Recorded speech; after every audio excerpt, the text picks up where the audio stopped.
saying that slavery is a uniquely American institution is intellectually dishonest on some of the greatest levels, and it helps nobody.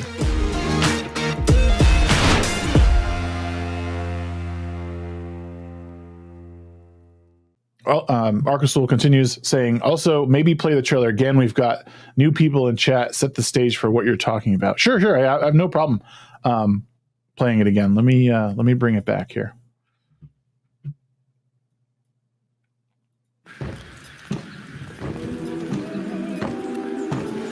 They say our people were born on the water. Like nothing had existed before. The New York Times published the 1619 Project. The legacy of slavery. We were told by virtue of our bondage, we could never be American. But it was by virtue of our bondage that we became the most American of all. People! You cannot tell the story of America without telling the story of Black America. Let's all stand together. We are the story of America. One of the big problems too is that no one likes to acknowledge the fact that the very same people they say are awful, like white supremacists. They've been trying to hold people down this entire time. Those very same people are the ones that are responsible for making this into what it is today, like making the world into what it is today. If America has always been a predominantly white institution, that institution eradicated one of the very worst institutions in the world. Like, make no mistake about it. The West, largely the United States, is the very first nation to eliminate slavery from its culture. What it did when it did it was not it was a very progressive thing that it did. It was not the norm.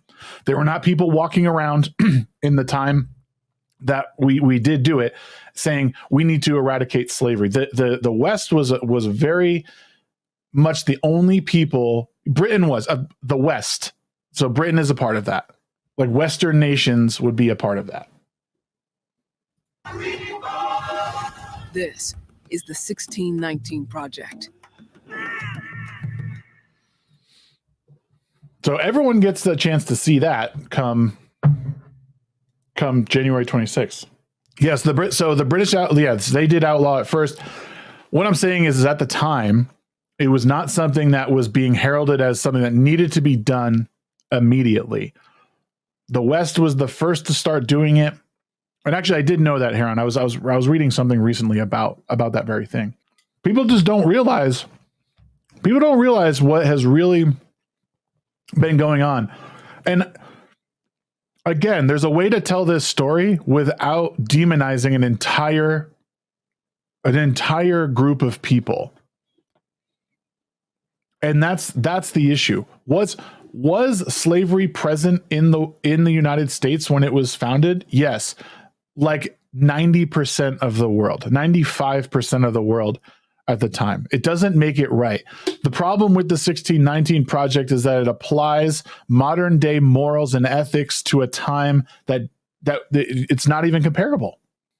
Unfortunately, yes, as you just said, as I was about to say it, unfortunately, slavery is a human institution going back to prehistory.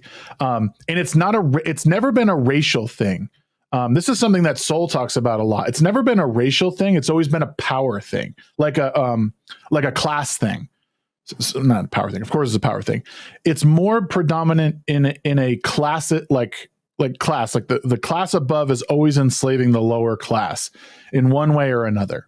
Saying that slavery is a uniquely American institution is intellectually dishonest on some of the greatest levels.